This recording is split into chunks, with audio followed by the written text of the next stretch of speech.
بسم اللہ الرحمن الرحیم۔ کرکٹ پاکستان کا موسٹ فیوریٹ سپورٹس ہے اور پی ایس ایل کا تو لوگوں کو انتظار رہتا ہے، لیکن اس مرتبہ جب پی ایس ایل 2024 اناؤنس ہوا تو لوگوں نے بائیکاٹ کیا، مسلمانوں نے بائیکاٹ کیا، پورے پاکستان میں بائیکاٹ کیا، اور اتنا شاندار بائیکاٹ کیا سوشل میڈیا پر کہ مین اسٹریم میڈیا بھی اس کی خبریں بنانے پر مجبور ہو گیا۔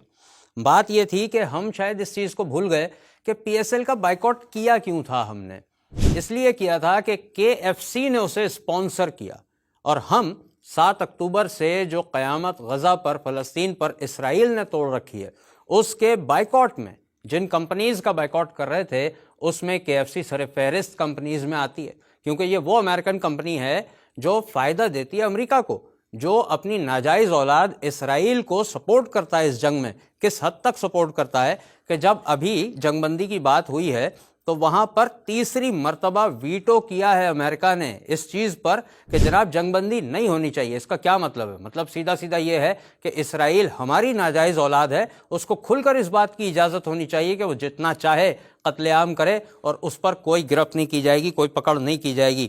ویڈیوز دیکھی ہم نے، کس قسم کی ویڈیوز ہم نے نہیں دیکھی؟ بچوں کی وہ ویڈیوز کہ جن کو دیکھ کر انسان کا دل پتھر کا ہو تو وہ بھی پگھل جائے، لیکن ہم پتہ نہیں کس مٹی کے بنے کہ ہمارے دلوں پر اس چیز کا کوئی اثر ہوا نہیں۔ ہمارا جب میچ آیا تو ہماری خواہشات جو ہیں وہ ایمانی تقاضوں پر غالب آ گئیں، اور اتنی آ گئیں کہ بے شرمی کی انتہا ہو گئی۔ بہت ساری تعداد ہے لوگوں کی جنہوں نے پی ایس ایل دیکھنا شروع کر دیا، باوجود بائیکاٹ کی کال کے پی ایس ایل دیکھنا شروع کر دیا۔ جو ان سے زیادہ بے شرم تھے انہوں نے اسٹیڈیم میں جا کر پی ایس ایل دیکھا ہے، جا رہے ہیں، اب بھی جا رہے ہیں دیکھنے کے لیے۔ اور جو ان سے بھی زیادہ ایک درجے کے بے شرم ہیں وہ ہیں جو میچ دیکھنے کی لاجکس پیش کر رہے ہیں، بائیکاٹ نہ کرنے کی وجوہات بتا رہے ہیں کہ اس سے کیا فائدہ ہوتا ہے جناب بائیکاٹ سے۔ بھائی آپ کو فائدہ نہیں ہوتا ہوگا، بات ہے ایمان کی اور کفر کی، فائدہ اور نقصان اس چیز کا اٹھے گا قیامت کے روز، یہاں پتہ نہیں چلے گا۔ بات دیکھ لیتے ہیں، چلیں شاید شرم آ جائے کسی کو۔ یہ ہے اینڈی اوگلس، امریکن کانگریس مین، کانگریس کا رکن، جس نے واضح الفاظ میں بیان دیا ہے آج کی تاریخ میں کس چیز کا، کہ فلسطینی بچوں کو سب قتل کر دینے چاہیے، سارے بچوں کو مار ڈالنا چاہیے، انہیں قتل کر دینا چاہیے۔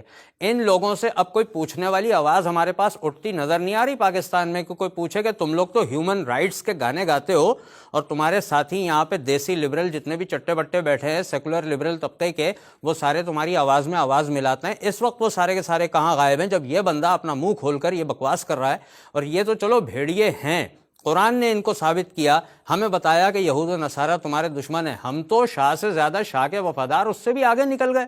بات یہ ہو گئی کہ بھائی ہمارے اسٹیڈیم میں اگر کوئی میچ دیکھنے اس لیے جا رہا ہے کہ میں وہاں پہ جا کے فلسطین کے لیے آواز اٹھاؤں گا، میں وہاں جھنڈا لے جاؤں گا فلسطین کا، میں وہاں پر اپنے ہاتھ پہ فلسطین لکھ کر لے جاؤں گا، تو ان کو بھی روک دیا۔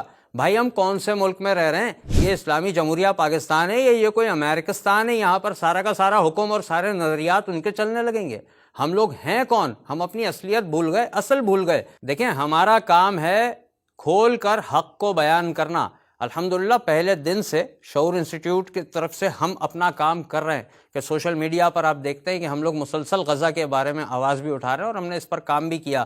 بائیکاٹ کی کال ہم نے دی، یہ کچھ پروڈکٹس اور آپ کے بیک پہ چل رہی ہوں گی، اب آپ ان کو دیکھیے، یہ ایک کے بعد ایک جو پروڈکٹس ہیں ان کا بھی بائیکاٹ کر ڈالنا ہے۔ اور یہ بات نہیں ہے کہ بار بار آپ کو یاد دلایا جائے کہ بائیکاٹ کرنا، یاد اس لیے دلاتے ہیں کہ انسان کے دل میں نا ایجادات کی بڑی محبت آ گئی ہے، عادت غالب آ جاتی ہے ایمان کے اوپر، اس لیے یاد دلا رہے ہیں کہ ان کا بائیکاٹ کر ڈالیے، ہمیشہ کے لیے بائیکاٹ کر ڈالیے۔ ایک طرف تو دنیا ہے، وہاں پر آپ کے لیے ذائقے ہیں، لذتیں ہیں، پروڈکٹس ہیں، کھیل کا مزہ ہے، دنیا کی انتہائی لذتیں ہیں جو آپ کے سامنے ہیں، ان کی محبت ہے۔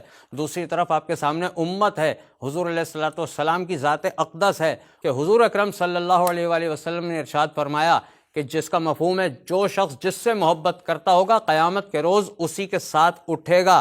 تو اپنی محبت کا تعین کر لیجئے، اور قیامت کے روز آپ کس کے ساتھ اٹھیں گے، آپ کا انجام کیا ہوگا، آپ کی محبت کا انجام کیا ہوگا، اس بات کی فکر ابھی سے کر لیجئے۔ آپ کے پاس قبلہ اول ہے، حرم ہے، صحیح ہے، اس کی محبت بھی اپنی جگہ پر ہے۔ اب دنیا کو چوز کرنا ہے یا آخرت کو چوز کرنا ہے، اس محبت کا فیصلہ کر لیجئے کہ اس محبت کا انجام کیا ہوگا۔